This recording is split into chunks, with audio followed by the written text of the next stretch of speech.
What up? It's your boy T-Bird from the Reaction. Going to be a little bit back in sync. So, continuing on the kill count. So, I did say if I look to see they had a Saw movie rank, now I will do that instead of what I was going to originally do, but they don't. So, on with the show. Now, I officially are done with the Saw series until further notice, whether it be a Saw movie ranking or as well as God know whenever Spiral comes out. But it's time to move on to my new stuff of kill counts. Like I said, I'm gonna start doing. Reason why I put out no badge or follow up with the franchise I want to do, because I want to keep up with the Dead Meat videos. What's up with the newer ones, and kick things off is with the newer ones of the Dead Meat. Is one y'all actually requested it. I said, hold your horses, I got y'all, and I am a man by my word. So this is the kill count for Bones. Jimmy Bones starring Snoop Dogg. So yeah, actually seen this movie just one time. But this is like one of the requests for y'all. This is just a fan request here. So doing this. So this is reaction to y'all. So it's still be trying to look away, just to play along. So me, in case I won't cheat y'all out of a good look away.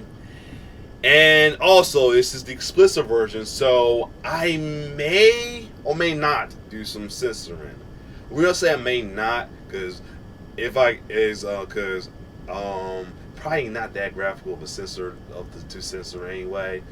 And number two,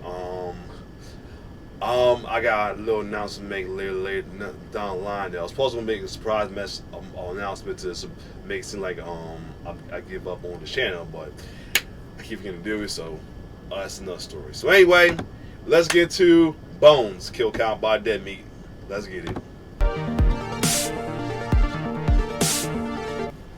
Welcome to the kill count, where we tally up the victims in look at my man with the hair. Okay, James. all our favorite horror movies. I'm James A. Janice, and today we're looking at Bones, released in 2001. Real fast before we begin though, I want to let you know that our merch store has new and redone designs that Chelsea's spent a lot of time making, including Let's Get to the Kills, aw that's nice, and Business! Check them out at deadmeatstore.com and get them now. Where's that from again? If Business. you want. Starring Snoop Dogg as gangster Jimmy Bones, who haunts and kills people from beyond the grave. Bones was directed by Ernest Dickerson, who began his career as Spike Lee's cinematographer, shooting classics such as Do the Right Thing, Jungle Fever, and Malcolm X. His directing career began with Juice, which starred Tupac, and has continued into television with episodes of The Wire, Dexter, The Walking Dead, and The Purge. Dickerson directed Bones like a 70s blaxploitation film. And since I don't have the time or qualifications to talk about what that means, I highly recommend you check out the very good documentary Horror Noir on Shudder. It's a great look at the history of black filmmaking and representation in the horror genre, and it features interviews with lots of horror legends, including Tony Todd, Keith David, and Ernest Dickerson himself. Oh, and Miguel A. Nunez, who struggled with enchiladas back in Friday 5.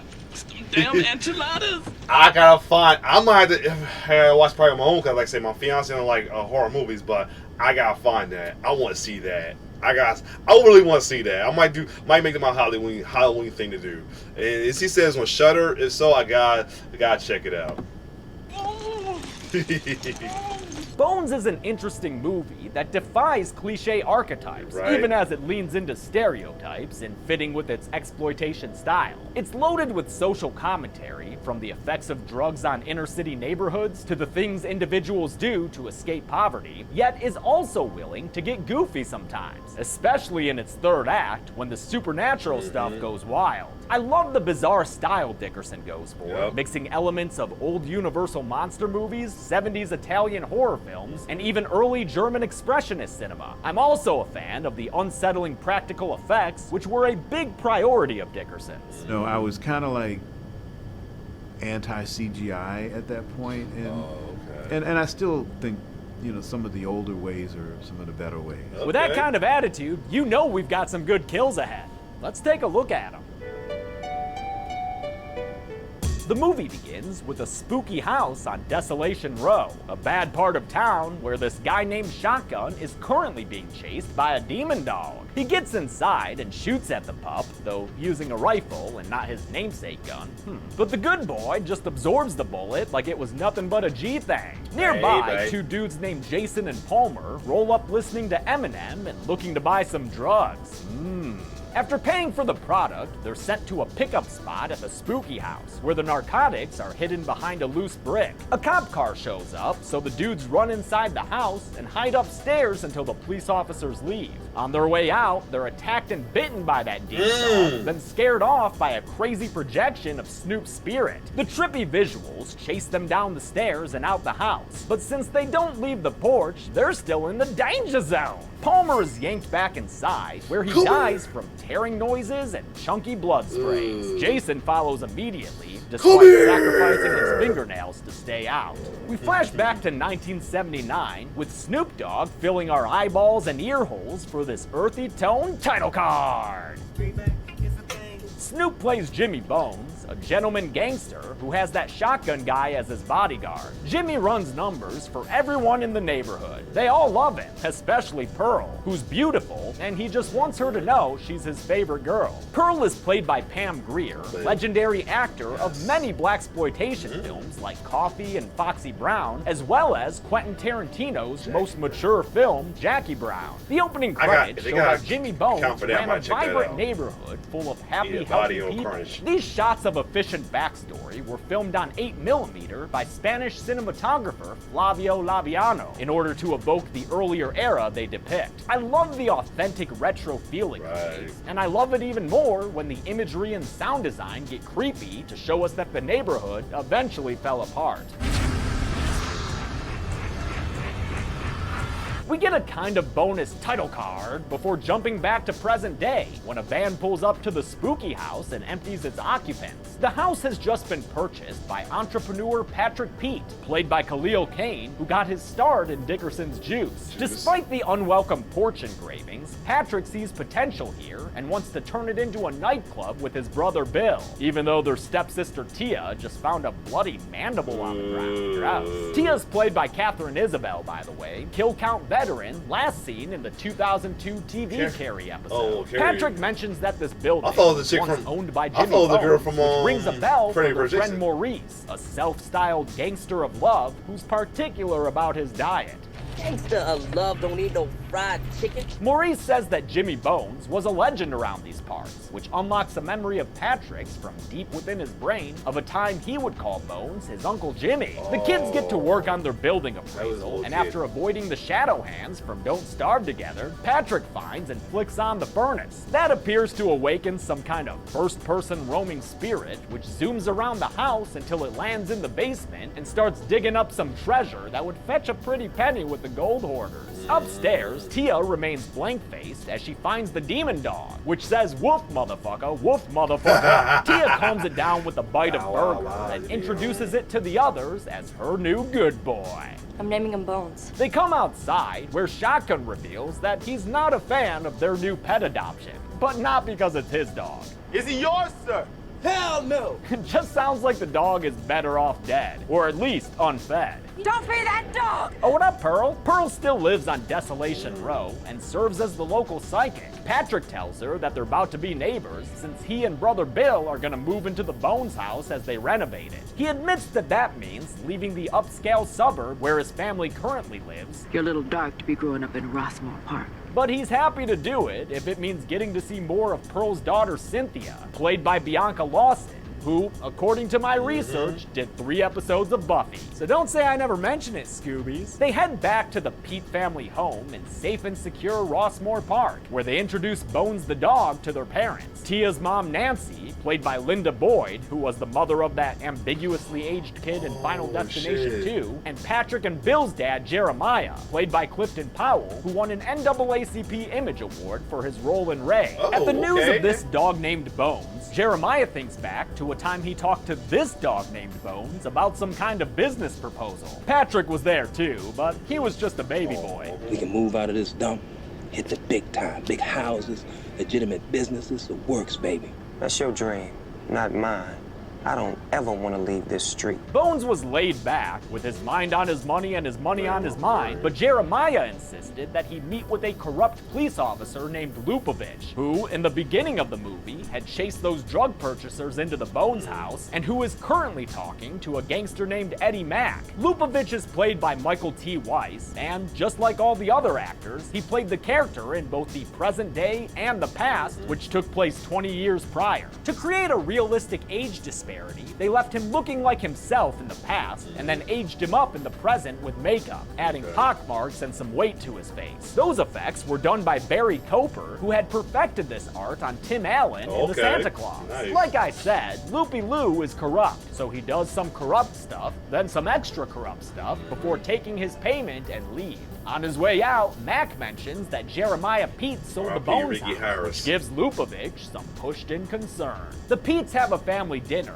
during which Patrick claims that the government is responsible for crack. His father shoots the theory down. Stop poisoning your mind with that ghetto paranoia. That's all just the ways of people justifying their own failure. Jeremiah claims that nobody gave him his success, he had to work for it, which is how he got out of Desolation Row. Man has been lying to us for 100 years. Thank you. I'm still waiting for my 40 acres and a mule. Personally, I don't need a mule.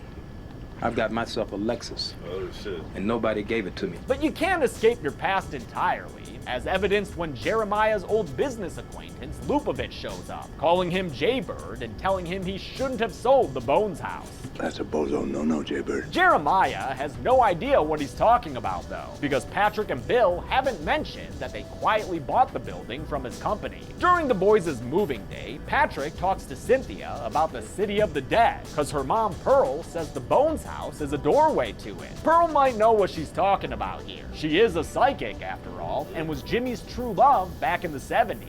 Originally, there were a lot more scenes showing their relationship, but Bones was distributed by New Line Cinema, and they had just released the box office bomb Town and Country and the disaster of a Sandler film, Little Nicky. Fearing another flop, they took Bones away from Dickerson and recut it to their liking. Part of that involved removing a lot of the Pearl and Jimmy scenes. I think we tried to deliver more than an exploitation film for the studio, but the studio really just wanted an exploitation film.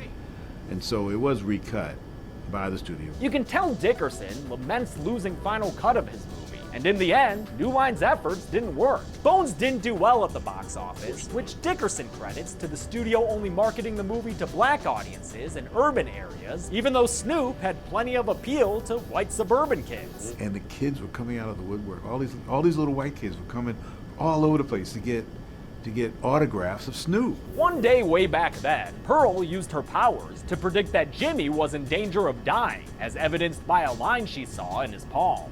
Must be my clothesline. Yeah, maybe if your clothesline is death row attire. Oh, wait, it might be though. Pearl begs him not to go to the Lupovich meeting, but he dismisses her as he kisses her. It's a real shame that a lot of Pearl and Jimmy's scenes were cut, because Pam Grier said she loved working with Snoop. It was great. And Snoop? Well, la-da-da-da-da. The motherfucking D-O-double-G enjoyed it too. And after I said I bet so. I bet so. Come on, it's Pam Grier, man. Are you blushing? He said, man, I grew up dreaming about this woman. Right? You know, now I get to kiss her. In the present, Pearl longs to kiss that dead dog once more. But if she'd settle for kissing a picture, well, at least he'll pucker up for her. Mwah. On their first night in the Bones house, Bill listens to Cypress Hill while lying on his throne of a bed. He doesn't notice when his walls give way to a stack of sticky people from the City of the Dead. This effect is sticky hands down my favorite in the movie, and it was accomplished by talented FX artists like Ariel Shaw and Tony Gardner, whose work I've mentioned several times on this channel, and who I always like to remind people played himself in Seed of Chucky, where the killer doll decapitated him. To create the Wall of Necropolis citizens, they built a 2-story frame full of sculpted animatronics, puppets on rods, and empty spaces for human performers. These actors, many of them mimes, were airbrushed, given prosthetics to wear, and covered in slime, which gave them their tar-like sticky appearance as they writhed around. Some of them were on scaffolding, others were basically right on top of each other, and all of them succeeded in making this a standout effect. And for the shot where Bill's bedroom gives way to reveal the Necropolians, they used a theater technique so they could avoid CGI. The bedroom wall was a theatrical script with a bright light shining on it from the front. When that light was turned off, it revealed the City of the Dead wall behind it. Just another ingenious way this movie stuck to using as many practical effects as possible. The dead citizens begin to break free so they can say hello to Bill. And though they're all hands in on creeping this poor dude out, they disappear as soon as he opens his eyes. So I guess he's gonna miss out on seeing spooky shit for a while.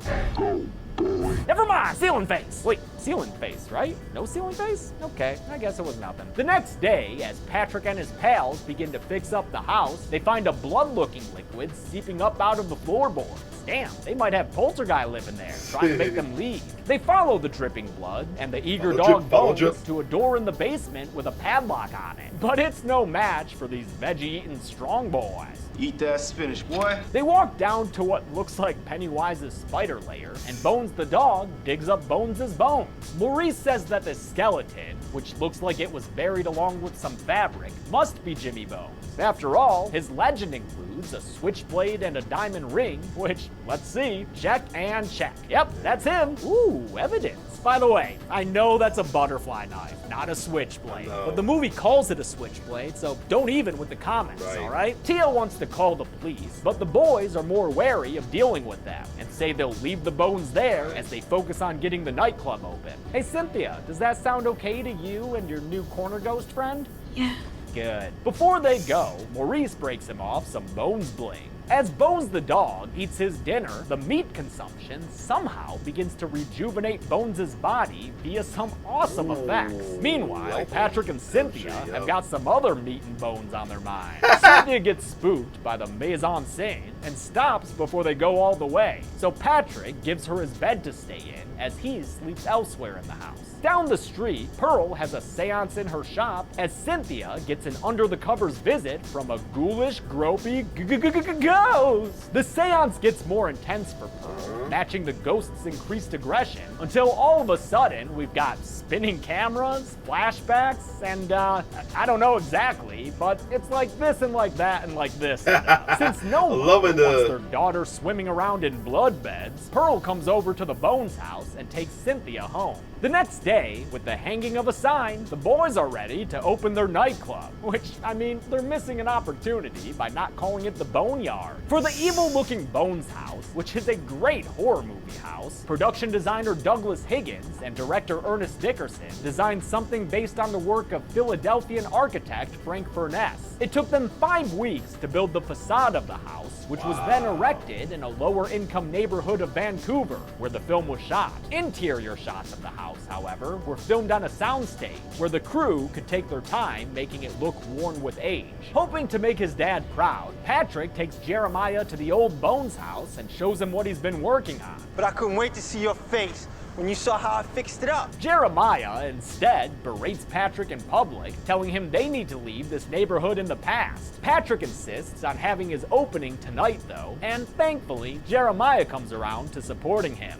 You shut it down and you sell this fucker! Oh, wait, never mind. Jeremiah hates this place, and the ghosts of his past he sees all around him. They remind him of a time when he lived on these streets, and arranged a business meeting for Jimmy with gangster Eddie Mack and corrupt cop Lupovich. What it is, homeboy. What it will be. They try to convince Bones to change his business from gambling to drugs. It'll mean higher profit margins and a more dependable customer base. You know, because of dependence. But Bones cares about the well-being of his community and doesn't want to sell out his neighbors for higher profits. He's a nice dude with some nice dreams. Me and mine, we cool as a motherfucking icicle in the freezer. That's one of the things I love about this movie. The gray morality of Jimmy Bones. Co-writer Adam Simon grew up watching Universal monsters who were victims as much as they were villains, and wrote Jimmy Bones in a similar vein, which was also in line with many blaxploitation characters who were often criminals, but not as evil as some of the other figures surrounding them. Snoop himself was thrilled to play the character. Jimmy Bones is the lord of his neighborhood. He services everybody, the poor, the rich, You know, he runs numbers and he sells dreams all day. And was reportedly a great guy to work with on set. That's one person you'll never have to worry about. Snoop will be there on time. Okay. He'll be present. He'll know what he's doing. Working with Snoop was a dream. Jeremiah Jayberg tries to plead with Bones to reconsider as Eddie Mack and Lupovich become way more aggressive. They caught the vapors. Speaking of vapors, they force Jimmy to smoke their crack. And since that'll really... Loving the song, the Snoop Dogg reference to the whole video by James, though. This is why I like watching his videos, man. I'm loving it. To do a number on you, he fails in his attack against Lupovich with his knife. The cop opens fire on Jimmy as Pearl walks into the room, and she witnesses them shoot Jimmy a whole bunch, which gets blood all over Lupovich. He demands that everyone in the room incriminate themselves as to prevent any snitching, and Eddie Mack eagerly jumps aboard the plan. What it is, homeboy. What it will be, nigga. Jeremiah's a bit more reluctant, but doesn't let it get in the way of his dreams. Like you said, Jimmy, every man for himself, baby. He stabs Bones out of pure self-interest, and after Bones says pooey to that, they make his bodyguard Shotgun get in on the stabbing too. Pearl is last up to bat, and when she says she doesn't want to, Bones up and does it for her, delivering himself the final fatal stab. Pearl cries over her dead love as his fuchsia spirit leaves his body. Little whoa! They rip off Pearl's green dress to bury Bones in, and she's left caressing his blood as the audience goes on a sinkhole trip to the city of the dead. Big wow! It's opening night for the Boneyard, I'm gonna call it, the mustiest hotspot in the hood. It's the perfect place to wear leather, flirt, and be young and wild and free. Cowboy Maurice is DJing with his Bones ring, which Bones the dog don't like one bit. The dog turns into a sexy woman, okay, who catches Maurice's eye with some sensual seduction. Oh, she gonna get her. Maurice leaves Bill DJing as he follows the mystery woman upstairs,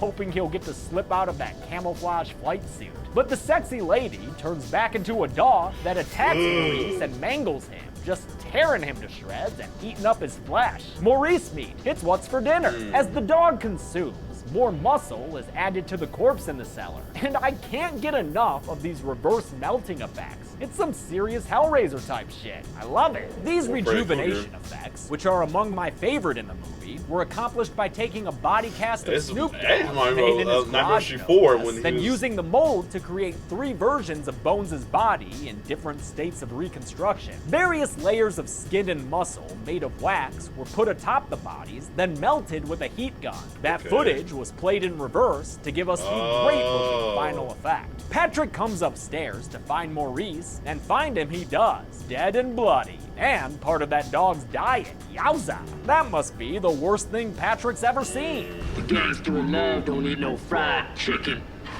I stand corrected. Things get even worse though when They the say only dog saw us one chases time. I'm Patrick trying to out remember to the this shit. hallway and wait, oh god, barbs a bunch of maggots all over Patrick? Holy shit, that's no, stop! Please. Oh god, dude, get him out of your mouth. Oh fuck, man, that's a bad dog. That's a bad. Oh, he gone. Bones the dog was played by a good boy doggy actor named Primo, a German Shepherd. They dyed black to get the look they wanted. For many shots though, they used animatronic and puppet versions of the pup to accomplish attacks and biting and whatnot. Really For the was not maggot down. spray, which Dickerson really said was was not the grossest thing he could think of, they shot grub worms and orzo out of air cannons inside of and next to the mechanical dog. And it just really just right at Khalil. And it was real worms with him? And hold up, that was real worms put on him? Like he really did not want to keep it practical, but ew, man. He was a good sport about it. With Bones the dog ready to snoop-a-doop, its spirit, or whatever, goes back into Jimmy's body, which has finally been made whole again. Plenty solid enough to grab butterfly knives. The Boneyard turns into Tan's Academy in a hurry, with maggots dripping all over people. And their food, oh god, fucking gross. By the way, I wrote that Tan's Academy joke before I did all my rewrite research, where I learned this was, in fact, an intentional reference. A lot of it was inspired from Suspiria, Argento Suspiria, where the girls were in the school and the maggots and dropping from the ceilings and everything. and we just decided to take it to a whole nother level. I love Dickerson's love of the genre, man. I also love watching the crew toss rice and worms at all the extras. Really? Chaos erupts as the newly resurrected Jimmy Bones sets off a fireball that clears out the club. No deaths that I can see here as the nightclubbers go wild, and nothing to count when Bones throws his knife at Patrick and Cynthia since they avoid it. Love that they filmed that using a giant spinning knife in front of the camera. Literally everyone was devoted to using as many practical effects as possible. He was not. Dickerson He was not trying to do no CGI. In my mind, from the get-go on the panel, Wow. I believe the intention for Ernest was to make the effects real and on set. Simon, who came up under Roger Corman, had previously co-written and directed Brain Dead and Carnival. He really was not trying to do no He really was not process. You know what? Fuck it. I'm not going to censor this show. Signed on to direct. Bones heads upstairs and is burning home in the movie's one and only shot where Snoop wasn't high when they filmed it. What? Sober just this once, since it involved real fire on set. And I just said, you know, let's do that first, and then you can blunt up for the rest of the day. But for safety's sake and for insurance sake, it'd be better if you just walk up the staircase, you know, not high.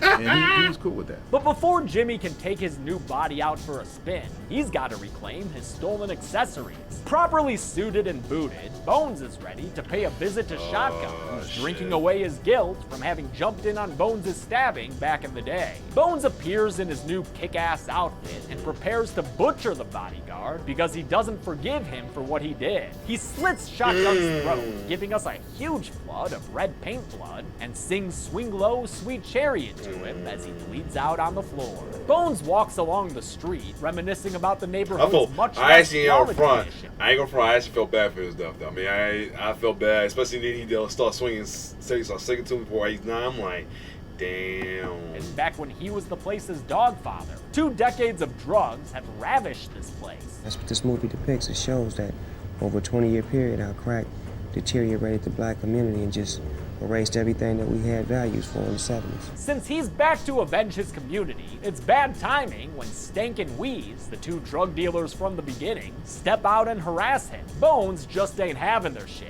All of a sudden, Snoop's upside their head with a slash and a, what the hell is that? Whoa! Cartoon figure splatter outlines? Okay. Pearl reveals to Cynthia that Jimmy Bones is her father, which makes sense story-wise, but what was with that time he was ghost groping her then? Right. That's not good. Later on, Pearl looks at foreboding tarot cards when her lights go out and she's visited by System of a Down's debut album cover. Oh, shit. After Cynthia walks in and scares the hand away, another kind of don't starve moment. Wow. Pearl says that she thinks Bones is coming to kill them all. Her, Jeremiah, his kids, and Eddie Mack, who's currently making out with his girlfriend Snowflake. Snowflake leaves him to go take a pee, and when she doesn't come back, he goes to look for her, only to slip on a bunch of blood. Because turns out Snowflake's been gutted like a pig, with her body stuffed in a trash can.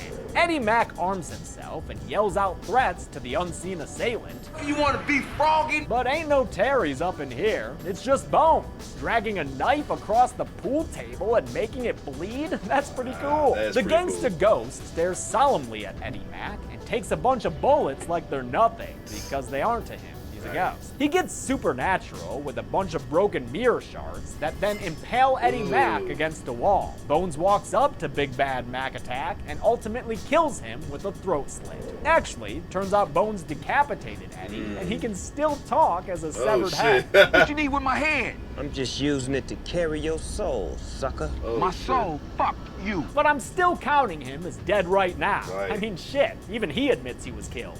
I killed you.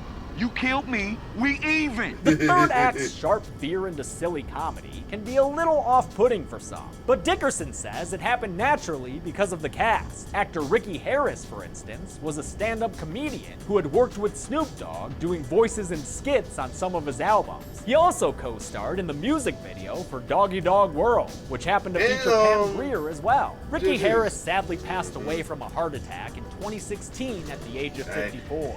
Yeah, I remember I reported that too, along with Carrie Fisher, right? Yeah, that's when like remember that too. That was like my That one 2016 was tripping as much as 2020 is now. Lupovich goes to drop off some drugs for Eddie Mac, only to find himself face to face with a severed head's face.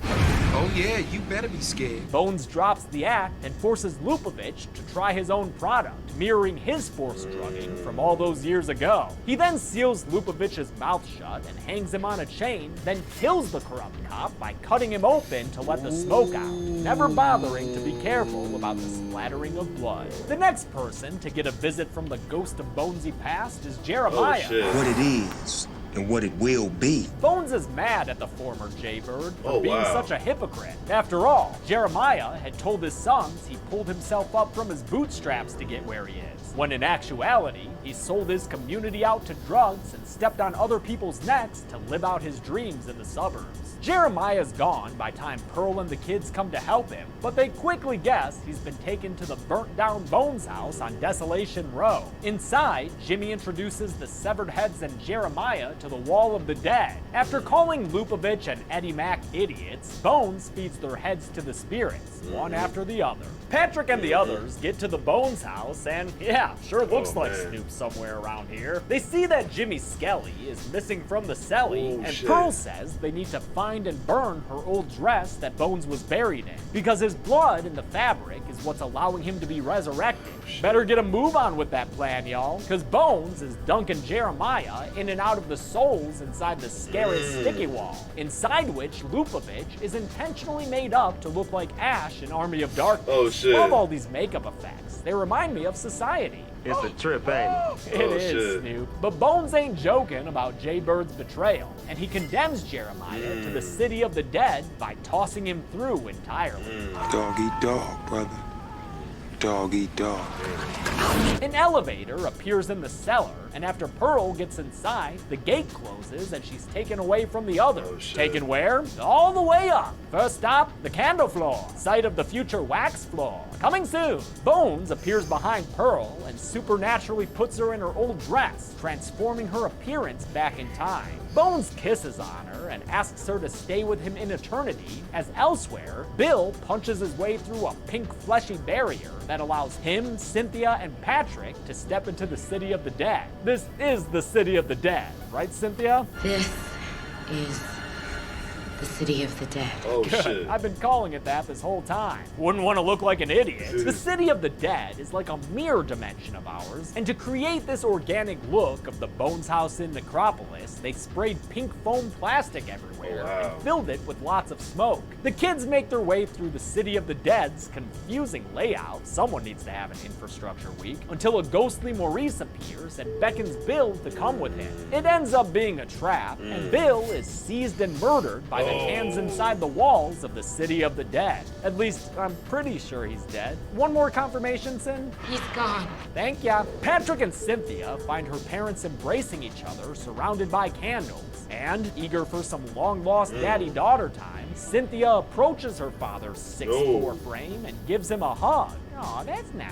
Patrick sees his dad inside a portrait of the dead, and Jeremiah demands that his son get him out of there. Patrick's unable to offer a hand, though, so he cuts off his father's to get away. With Patrick still around, interrupting family time, Bones disappears from his daughter hug to try to take care of this intruder once and for all. Surprise, nigga. As Cynthia screams, Patrick stabs the dead dog, but he's still spun around in a web of spirits, making him look like Cabal just ran past him or something. Pearl realizes what she must do, and with one last declaration of her love for Jimmy Bones, I love you. She sets herself on fire with a candle. It burns her old dress, which had been keeping Bones alive, and the two of them burn together in each other's embrace. Patrick and Cynthia flee the shaking necropolis, then duck and cover as the house is exorcised of its demons. When it's all said and done, with the morning light shining through, things don't look all that bad. Great, they made it. Or did they? Because that picture's still moving, and we've got maggots in the mouth. Spit those out, Cynthia. There you go. How many people did Jimmy reduce to skull and crossbones? Let's find out at the numbers. Lord.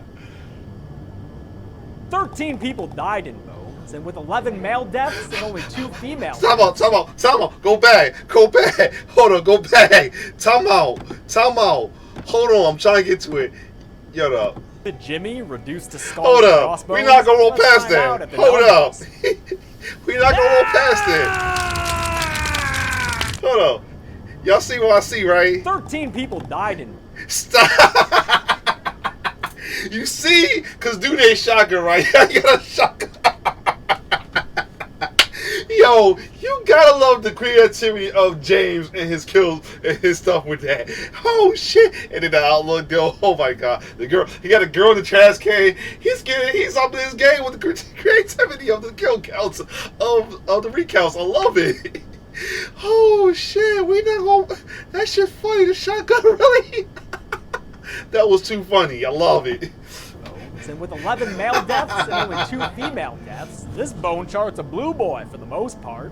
With a runtime of 97 minutes, oh my god! With a kill on average every so let's get it. 6 minutes. I'll give the golden chainsaw for coolest kill to Jeremiah, basically as a stand-in for how much I love the dead wallflowers who killed him. Couldn't get enough of those effects, seriously. Dull machete for lamest kill will go to Snowflake, who was found legs up in a trash can. And that's it. Bones came out in 2001 and didn't do so hot, critically or at the box office. Shame. It's a lot more fun than Wrong Turn 6, which I'll look at on Friday. Until then, though, I'm James A. Janice. This has been the Kill Count. Thanks a lot for watching. Alright, so, there we go. Bones. Y'all asked for it, y'all wanted. I'm not going to edit. I'm not going to censor enough. So unless know me, I get hit up with some bullshit and I get in trouble. If so, I'm glad to be using the backup for it now for other videos till then. But yeah, that was crazy. That shit was crazy. It was because like I said I only watched it one time, but the rewatch it that was just man. And the ending kill count was well. First, I like the whole video as well too because he referenced he went straight down to the nitty-gritty on the Snoop Dogg references through the whole video. That was awesome. And then the kill recap with instead of an actual guy, it's the shotgun. Creative. I love it though. So yeah, but yeah, the movie itself, it was, I mean, it is what it is, but it was good. It was still a good watch at the time though. But like, it did catapult Snoop Dogg though, because this won't be his first horror. He will go on to do the Snoop Dogg House of Horror. I was wondering if he's gonna mention that, he didn't. But yeah, Snoop Dogg went on to do the Snoop Dogg House of Horror. I think he made another one soon. But yeah, this was the kickoff of Snoop Dogg's little horror movie. And if James ever watched my video, I would like to suggest that he does do the House of Horror kill counts if he could. Other than that, if you like my reaction, yeah, it was enjoyable. Like, share, subscribe to my YouTube channel. It's your boy T-Bear signing off.